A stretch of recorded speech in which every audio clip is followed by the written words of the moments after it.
김기련 성도님 오늘 새가족 수료 하신 것 진심으로 축하드립니다.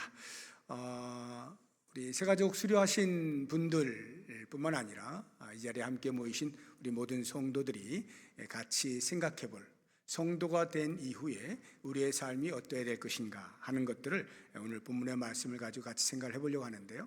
이 디모데 전후서는 사도 바울이 믿음으로 낳은 아들 디모데가 당시에 에베소 교회를 목양하고 있었습니다. 그 목양하고 있는 에베소 교회의 디모데 사역자에게 이렇게 살면 참 좋겠다 하고 권면하는 내용이 디모데 전후서예요. 그 중에서 오늘 우리가 읽은 말씀 디모데후서 2장 20절에서 22절 이 세 절의 말씀을 가지고 같이 한번 묵상을 해보려고 하는데, 바울이 권면하는 것을 한마디로 요약하면 너는 훌륭한 사역자가 되어주길 바란다 하는 것입니다. 하나님께 귀히 쓰임받는 사역자, 이것은 비단 저와 같은 목회자에게만 해당되는 것은 아니고요, 우리 모든 성도가 교회 공동체 안에서 각자 하나님께서 주신 사명들이 있어서 그 사명을 신실하게 감당하는 것, 이것이 곧 사역자로의 부르심이라 생각을 하고 오늘 말씀을 같이 묵상하면 좋겠습니다. 20절 제일 앞을 보시게 되면 큰 집에는 이라고 나와 있는데요, 여기 큰 집은 우리 교회 공동체를 빗대어서 이야기하고 있는 것입니다. 교회 공동체에는 금그릇과 은그릇뿐 아니라 나무그릇과 질그릇도 있다고 표현하고 있습니다. 여기 금그릇과 은그릇 그리고 나무그릇과 질그릇, 이 두 가지가 대칭으로 대조하여서 소개가 되고 있는데요, 여기에 표현되고 있는 그릇들은 교회 공동체를 위해서 헌신하는 사역자들, 헌신자들 또는 봉사자들이라고 보시면 되겠습니다. 그러면 귀하게 쓰는 그릇이 있고 천하게 쓰는 그릇이 있다 하는 이 표현을 통하여서 주의 교회를 위하여 헌신을 할 때 그 헌신자들 속에는 하나님께서 귀하다 여기실 만한 그런 헌신자가 있는가 하면, 또는 하나님께서 그다지 바라보시고 기뻐할 만한 것이 없는 그러나 헌신하고 있는 그러한 사람들도 있음을 알게 되어집니다. 한마디로 이야기해서 헌신자의 삶의 수준이나 질이 차이가 있다는 것을 이야기합니다. 이것은요, 구원과는 관련이 없어요. 우리는 다 구원받은 자들이 한 공동체 안에서 생활하고 있습니다. 그러나 구원받은 자라고 해서 다 똑같이 충성하는 것은 아니에요.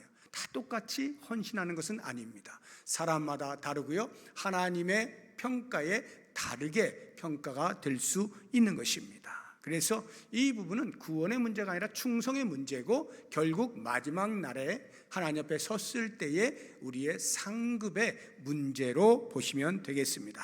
그러면 귀하게 쓰는 그릇이란 과연 어떤 것인지 그 특징을 오늘 본문의 말씀에서 세 가지로 이야기하고 있는데, 21절에서 그 이야기를 하고 있습니다. 그러므로 누구든지 이런 것에서 자기를 깨끗하게 하면 귀히 쓰는 그릇이 되어, 그 다음 나오는 말씀들, 첫 번째 거룩하고 해서 거룩하다. 귀하게 쓰임받는 그릇의 특징은 거룩입니다. 이 거룩이라고 하는 것은요, 윤리적으로 전혀 흠이 없는 그런 상태의 거룩을 말하는 것은 아니에요. 세상과 구별되어진, 즉 세상으로부터 예수 그리스도를 통하여서 구별되어 부름받은 사람들, 나는 이 세상과 구별된 존재임을 인식하는 이것이 거룩입니다. 그래서 이제부터 나는 하나님께 속한 사람이다 하는 것을 아는 사람, 이게 거룩이에요. 하나님께 속한 사람은 당연히 하나님의 거룩하심처럼 나도 거룩한 삶을 살아야 되겠다 생각하게 마련이고요, 언제 어디서 무엇을 하든지 나는 하나님의 편에 서 있겠노라 작정하는 것, 이것이 거룩입니다. 과연 나는 거룩한가 하는 것을 돌아보면 좋을 것 같습니다. 두 번째로 귀히 쓰는 그릇의 특징은 주인의 쓰심에 합당합니다. 21절 다시 보게 되면 거룩하고 그 뒤에 주인의 쓰심에 합당하며 이렇게 나와 있죠. 주인의 쓰심에 합당하다. 이것이 기독교의 특징이에요. 모든 종교는요, 종교를 위하여 내가 있지 않아요. 나를 위해 종교에 내가 귀의하는 것뿐입니다. 즉 종교를 이용하여서 사용하여서 나의 유익을 얻고자 하는 것이 이 땅에 있는 종교의 특징이에요. 그런데 기독교는요, 그렇지가 않습니다. 예수 그리스도를 통하여 구원을 받았다라고 할 때에 이 말의 의미는 그래서 이제부터는 나를 구원하신 분을 위하여 내가 살겠노라고 작정하게 되는 것입니다. 더 이상 자기 자신을 위하여 살지 않아요. 나의 유익을 위하여 하나님을 이용하지 않습니다. 한마디로 우리의 삶의 목적이 전에는 다 나를 위한 것이고 나의 잘됨을 위한 것이고 내가 원하는 바를 이루기 위한 것이었다라고 한다면 그리스도를 알고 난 이후부터의 삶의 목적은 바뀌는 거예요. 그리스도를 위하여 사는 거예요. 하나님께 영광을 돌리는 것이 삶의 목적이 되는 거예요. 그러면서도 그러면 나는 어디 가느냐? 나는 어딨냐? 오직 주를 위하여 살면 나는 어딨냐? 이렇게 하고 자기 자신에 대하여 한탄하는 것이 아니라 그리스도를 위하여 사는 삶, 하나님의 영광을 위하여 사는 삶이야말로 내가 알지 못하였던, 전에 몰랐던 인생의 최고의 행복과 가치와 보람이구나 하는 것을 인식하고 깨닫고 그렇게 사는 즐거움을 누리는 것입니다. 이것이 바로 주인의 쓰심에 합당하다 하는 말이에요. 귀히 쓰는 그릇은 주인의 쓰심에 합당해야 합니다. 주께 영광을 돌리는 삶을 내가 목표하고 있는가, 추구하고 있는가, 언제나 그것을 염두에 두고 있는가, 자기 자신을 잘 살펴보면 내가 하나님 앞에 귀히 쓰는 그릇인지 아닌지 알 수가 있어요. 마지막 세 번째로 귀히 쓰는 그릇의 특징은 모든 선한 일에 준비함이 된다, 이렇게 표현하고 있어요. 21절 뒷부분에 모든 선한 일에 준비함이 되리라 이렇게 되어 있는데요, 모든 선한 일에 준비함이 된다, 이 말을 쉽게 이야기하면 선한 일을 하기에 적합한 상태가 된다, 이런 말입니다. 그러면 성경이 말하는 선한 일이라는 것은 과연 무엇일까요? 대표적인 것이 복음을 전하는 것이 선한 일입니다. 한 영혼을 구원하는 일에 나를 드리는 것, 이것이 선한 일에 적합한 상태입니다. 뿐만 아니라 우리의 일상의 삶에서 윤리적인 삶, 즉 예수님의 성품을 따라서, 예수님의 성품을 닮아서 윤리적으로 흠 없는 삶을 사는 것, 이것 역시 선한 일에 해당이 됩니다. 뿐만 아니라 연약한 자들을 볼 때, 소외된 자들을 볼 때 그들을 무시하거나 억압하지 아니하고 긍휼을 베푸는 그러한 삶의 태도, 이것도 역시 선한 일에 해당됩니다. 이 모든 것을 합치면 다 하나님께서 기뻐하시는 삶, 이것이 선한 일입니다. 그렇다고 하면 그 선한 일을 알아야 되겠죠. 무엇이 선한 일인가 알아야 되죠. 그래서 말씀을 배우는 겁니다. 말씀을 끊임없이 배우는 것을 통해서 하나님이 나에게 원하시는 선이란 바로 이런 것이구나 알아가게 되는 것이고요, 그 배움에는 아는 것에서 그치지 아니하고 그 아는 것을 내 삶에서 실현해 낼 수 있는 영적인 수준에까지 자라게 하는 것도 배움에 속하는 것입니다. 그래서 우리는 끊임없이 모든 선한 일을 준비한다라고 할 때에 배움을 놓쳐서는 안 되는 거예요. 교회에서 이런저런 모양으로 배움을 마련하게 될 때 그 배움에 대하여 피하지 아니하고 적극적으로 참여해서 하나라도 더 알아가는 것입니다. 그래서 선을 알고 선을 아는 수준, 영적인 수준에까지 도달할 수 있도록 해야 한다 하는 것입니다. 그러면 이렇게 귀히 쓰는 그릇, 그 그릇의 기준이 과연 무엇일까? 하나님께서 귀히 쓰는 그릇의 기준은요, 다른 데 있지 아니하고 오직 한 가지 깨끗한 그릇이면 됩니다. 21절 보시게 되면 앞부분에 그런즉 그러므로 누구든지 이런 것에서 자기를 깨끗하게 하면 하나님께서 귀히 쓰신다, 이렇게 말씀하고 있는 것입니다. 깨끗하게 한다의 기준 자체가 하나님의 시선입니다. 하나님이 보실 때 깨끗하다 여기는 자, 이 이야기는 완벽을 말하는 것이 아니라 언제든지 하나님 앞에서 깨끗하려고 애를 쓰는 모습 속에서 그 중심을 보시는 하나님께서 깨끗하다 인정하면 그 사람은 하나님의 손에 들림받아서 귀 쓰는 그릇이 될 수 있는 거예요. 그러면 우리가 깨끗하기 위하여 과연 어떠한 애를 써야 할 것인가, 어떠한 노력을 해야 될 것이냐 알 필요가 있겠죠. 나를 깨끗하게 하는 방법이 무엇이 있을까? 오늘 말씀이 우리에게 세 가지를 이야기해 주고 있는데 그 첫 번째가 청년의 정욕을 피하라는 거예요. 22절 보십시오. 앞부분을 보게 되면 또한 너는 청년의 정욕을 피하고 이렇게 되어 있습니다. 여기 청년의 정욕 하면은 쉽게 우리가 성욕을 생각하기 쉬운데요, 청년들이 얼마나 성적으로 욕구가 많지 않습니까? 그래서 그런 성욕으로 국한시키는 우를 범하기 쉬운데, 여기서 이야기하는 청년의 정욕이라고 하는 것은요, 그러한 단순히 성욕을 말하는 것이 아니라 세상의 가치관에 기반한 욕심들 전체를 가리키는 거예요. 실제로 디모데에게 사도 바울이 이와 같은 권면을 할 때 디모데의 나이가 대략 40세 정도입니다. 40세 정도면 오늘날로 하면 청년이 아니라 중년이잖아요.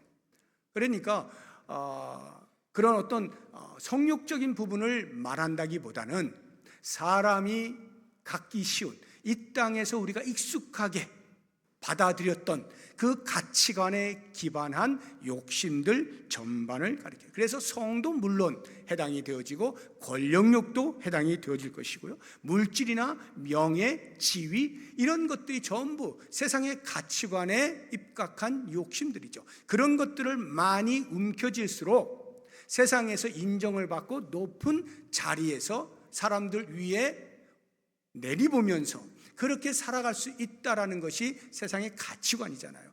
그 가치관에 따라서 살게 되어지면 이 욕심을 벗어날 수가 없어요. 끊임없이 이 욕심을 채우기 위해서 수고하게 되어 있는 거예요. 그런데 사도 바울은 말합니다. 네가 정말로 하나님 앞에 귀 쓰는 그릇과 같이 깨끗하길 원하느냐? 그러면 청년의 정욕을 피하라. 이런 세상의 가치관에 입각한 욕심들을 하나씩 버려나갈수록 나는 깨끗하게 되어서 하나님의 손에 쓰임받을 수 있게 되는 것입니다. 두 번째로 나를 깨끗하게 하려면 주를 깨끗한 마음으로 부르는 자들과 함께 교제하는 거예요. 22절 다시 보시게 되면 중간에 주를 깨끗한 마음으로 부르는 자들과 함께 이렇게 돼 있죠. 함께 뭐 하라는 거예요? 교제하라는 것입니다. 주를 깨끗한 마음으로 부르는 자들, 내 옆에 있는 성도가 그러한 분이라 여기고 함께 교제하는 것 중요한 거예요. 우리가 한 공동체 안에서 성도라는 이름을 가지고 생활하지만 여전히 깨끗한 마음으로 주를 찾는 일이 아니라 세상적인 욕심을 가지고 내 유익을 챙기기 위하여 이 공동체 안에 소속되어 있는 경우도 없지 않아요. 그런 사람들과의 교제 아닌 순수함으로 주를 바라보는 자들, 주 앞에서 잘 살기를 원하는 사람들, 그러한 사람들과 함께 교제 나누라는 것이죠. 왜 그렇게 되느냐?